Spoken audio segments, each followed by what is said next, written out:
जमशेदपुर में ईस्टर का पर्व अकीदत और श्रद्धा और आस्था के साथ मनाया गया। ईसाई समुदाय के लोग चर्च में गए, चर्चों को सजाया गया और साथ ही कब्रिस्तानों में पहुंचकर अपने पूर्वजों को फूल माला पेश कर उन्हें श्रद्धांजलि भी अर्पित करते नजर आए।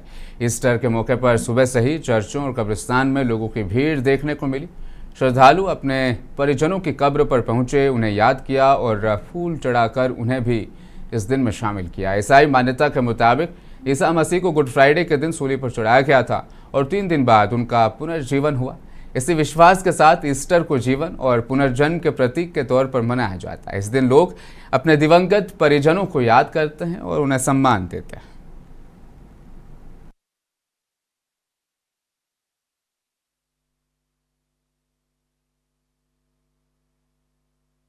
इसमें हम लोग का ऐसा विश्वास है कि ईसा मसीह जो शुभ शुक्रवार जिसको हम लोग बोलते हैं गुड फ्राइडे, उस दिन उनको सूली पर चढ़ाया गया था और वे डेथ किए थे।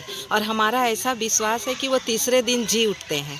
तो उनके जी उठने के खुशी में हम लोग ये पर्व को मनाते हैं। और हमारे जितने भी पूर्वज यहाँ सोए हुए हैं इन कब्रिस्तानों में, उसी चीज़ को हम लोग याद करके कि ईसा मसीह जी उठे हैं और ये सब भी मतलब जी उठे हैं हमारे साथ, इनका पुनरुत्थान हुआ है।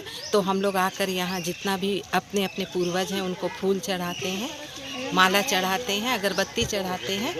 और हम लोग साल में एक बार हर ईसाई यहाँ आके ईस्टर में वहाँ फूल चढ़ा के श्रद्धा के साथ अपने अपने पूर्वजों से, या यूँ कहिए कि उनको याद करके उनको श्रद्धांजलि देकर। लगातार 7 महीनों से मानदेय नहीं मिलने से नाराज Jharkhand state livelihood promotion society यानी JSLPS से जुड़े कर्मियों ने धनबाद कलेक्ट्रेट में जोरदार एहतजाज किया। समूह दीदी के नाम से जानी जाने वाली महिला कर्मियों समेत सैकड़ों कर्मचारियों ने यहां पर धरना दिया और अपनी मांगों को लेकर प्रशासन के खिलाफ अपने गुस्से का इजहार किया। धरने पर बैठी कर्मियों ने स्पष्ट कहा कि वे पिछले 7 महीनों से बिना भुगतान के लगातार काम कर रही हैं, लेकिन अब उनकी सहनशीलता जवाब दे चुकी है।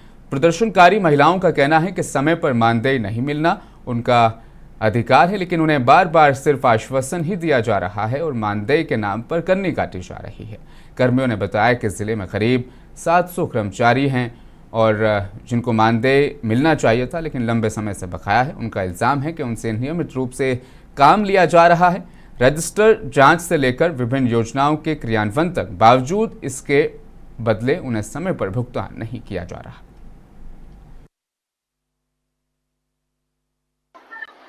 मांग की राशि हम लोग का हर एक माह 7 माह से हम लोग का मानदेय नहीं आ रहा है, इसलिए हम लोग धरना पे बैठे हैं और सभी दीदी को लेके आए हैं। सब दीदी आई है साथ में और जितना है सबको हम लोग को यही कहना है, धरना हम लोग को देना है कि हम लोग को टाइम टाइम में मानदेय आना चाहिए, क्योंकि ये एक बार नहीं 3 दफा से ऐसे ही हो रहा है, इसीलिए आए हैं। क्या लगता है क्या आपकी क्या रणनीति होगी? रणनीति अच्छा होना चाहिए। हम लोग वजह हम लोग का काम दिया जा रहा है, 7 माह से मानदेय नहीं दिया, हर त्योहार पार हो गया, सबका पार हो गया, सब दीदी लोग का, लेकिन अभी तक मानदेय किसी को नहीं मिला है। उसके वजह से हम लोग धरना में बैठे हैं। AW का रजिस्टर जांच, बाकी दीदी लोग भी काम कर रही है। वही तो देखना चाहते हैं कि हम लोग सभी दीदी चाहते हैं कि हम लोग का जो मानदेय रुका हुआ है उसको सरकार देने की ये करे, क्योंकि कहा जाता है कि महिलाएं घर से निकलिए, घर से निकल, हम लोग घर से निकल के इतनी सारी कामें कर रहे हैं। सरकार की आधा योजना तो हम ही लोग महिलाएं ही कर दे रहे हैं। 1500 मानते हैं महीने। हाँ, 1500 रुपये मानते। ये भी सरकार अभी ले चुका है, नहीं, वो तो हम लोग को। धनबाद में प्रेस कॉन्फ्रेंस करते हुए धनबाद रेल डिवीजन के प्रबंधक अखिलेश मिश्र ने फाइनेंशियल ईयर 2025-26 के दौरान धनबाद रेल मंडल की उपलब्धियों की जानकारी दी।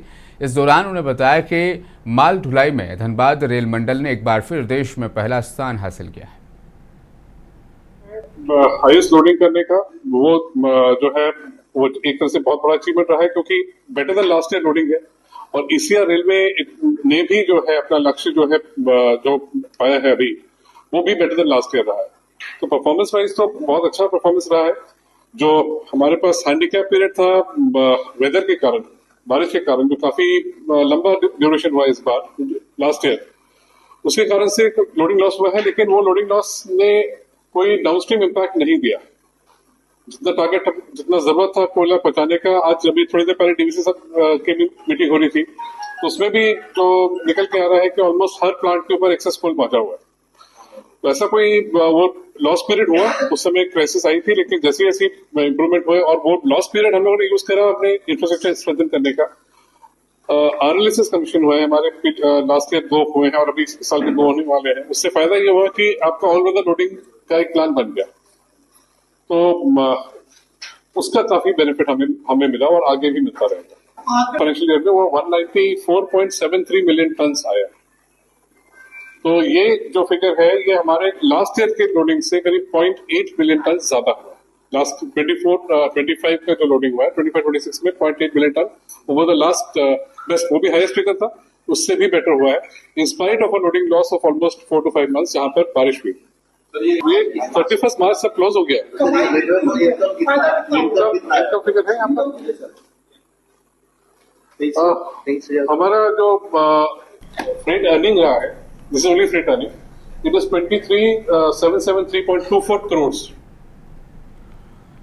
जमशेदपुर के पोटका ब्लॉक में हैंसड़ा नाम की एक जगह है जहां हरिजन बस्ती इस वक्त पेयजल संकट से जूझ रही है। करीब 20 परिवार इस इलाके में रहते हैं और पिछले 25 दिनों से पानी की बूंद बूंद के लिए तरस रहे हैं। बस्ती का एकमात्र चापाकल जहां से पीने के पानी को लिया जाता है खराब हो चुका है और लोगों को परेशानी का सामना करना पड़ रहा है। पानी की किल्लत से परेशान महिलाओं का गुस्सा अब फूट पड़ा है। बड़ी तादाद में महिलाएं बाल्टी, डेगची, हांडी लेकर खराब चापाकल के पास पहुंच रही और जोरदार प्रदर्शन उन्होंने वहां पर किया। उन्होंने प्रशासन और इंतजामिया पर लापरवाही का इल्जाम लगाते हुए जल्द मरम्मत की मांग की है। ग्रामीणों का कहना है कि चापाकल से बेहद कम पानी निकल रहा है, जिसमें से एक बाल्टी भरने में भी काफ़ी वक्त लगता है। कई बार शिकायत के बावजूद कोई कार्रवाई नहीं हुई है। लोगों ने इल्जाम लगाया कि बस्ती अब भी विकास से दूर है। गाँव के जो आप देख रहे हैं हरिजन बस्ती में, आपके सामने हमने चापाकल चलाया कितनी देर तक, लेकिन पानी एक बूंद भी नहीं आ रहा। हमारे जो महिलाएं हैं, घर का बहू बेटियां हैं, दूर दूर जाना पड़ रहा है लोग पानी के लिए। हमने जा कर के रिक्वेस्ट किए हैं, जा कर के 15 दिन पहले जल संयंत्र को, जो कि हमारे सरकार जो दिए हैं जल संयंत्र को की सुविधा के लिए, कुछ हो खराब हो बनाना है कि कुछ भी हो, इसके लिए आप जल संयंत्र के पास जाने के लिए हमें मुखिया जी भी कहे। मुखिया जी बोले मेरे हाथ में नहीं है। जब जल संयंत्र के गए हैं तो बोलती है कि मेरा घर बना रहे, मेरे पास समय नहीं है, हम शाम में जाएंगे। जामताड़ा में आयोजित 5वीं जिला खो खो चैंपियनशिप के बालक वर्ग में जामताड़ा खो खो टीम, तो वहीं बालिका वर्ग में कस्तूरबा गांधी आवासीय स्कूल की टीम ने जीत दर्ज कर ली है। जिला खो खो संघ के सचिव नंदन सिंह ने कहा कि जामताड़ा में खेल प्रतिभा को निखारने का प्रयास किया जा रहा है।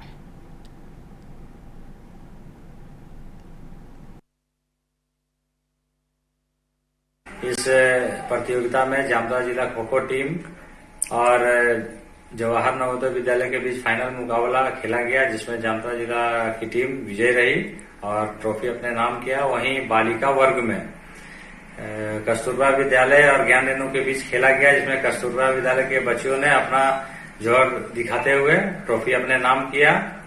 और जामताड़ा जिले के बच्चों में प्रतिभा की कमी नहीं है, बस इसको।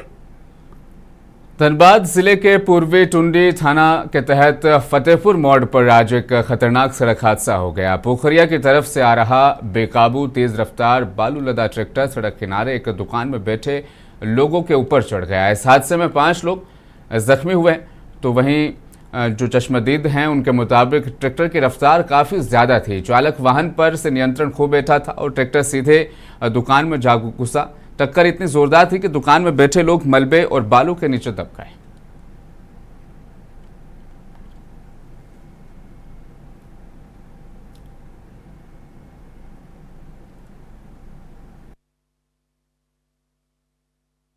यहाँ हम लोग इस जगह खड़े थे, थोड़ी 1 मिनट की दूरी में हम आगे बढ़े, उतने में घटना घट गया। ड्राइवर का कहना है कि जो है कोई हमको दौड़ाया वहाँ से, वो पेट्रोलिंग वाला का नाम ले रहा है और जो है भाग गया। क्या था उसका गाड़ी में? बालू था उसका गाड़ी में लोड हुआ। पूर्ण रूप से जितना आदमी वहाँ दबा हुआ था सब चपेट में आ गया, दब गया था। सामने वो जेसीबी था, वहाँ से जेसीबी को बुलाए, वो जो है बहुत कोऑपरेट किया। गाँव वाला ग्रामीण की मदद से सब हम लोग उसको उठाए। इसमें यहाँ प्रशासन को यहाँ सपोर्ट करना है रोड में, कि आपको किसी को ऐसे भी है कि खुला डाला में बालू जाता है तो उसको कम से कम सेपरेट कर लेगा, आँख में भी उड़ता है, बहुत तरह के जनता। कल देर रात धनबाद के मुनिडी इलाके में उस वक्त अफरा तफरी मच गई जब गैस कटर सिलेंडर अचानक जोरदार धमाके के साथ फट गया। बताया जा रहा है कि घटना के वक्त वहां पर 8 से 10 लोग मौजूद थे। जैसे ही सिलेंडर फटा, उसकी गैस बहुत तेजी के साथ भयानक तरीके से बाहर निकली, जिससे आसपास मौजूद लोगों की स्थिति बेहद गंभीर हो गई। दम घुटने जैसे हालात बन गए और 4 लोग गैस के चपेट में आकर झुलस भी गए। हादसे के फौरी बाद सभी घायलों को इलाज के लिए Shaheed Nirmal Mahato medical college and hospital ले जाया गया, जहां पर फिलहाल उनकी स्थिति नाजुक बनी रही। डॉक्टर्स ने इलाज के दौरान 2 लोग संजय यादव और मोहम्मद अजहरुद्दीन को मुर्दा करार दिया, तो वहीं मोहम्मद इब्राहिम और मोहम्मद इमामुद्दीन का इलाज अस्पताल में जारी है। घटना की जानकारी पुलिस को दी गई। फिलहाल पुलिस पूरे मामले की तहकीकात कर रही है।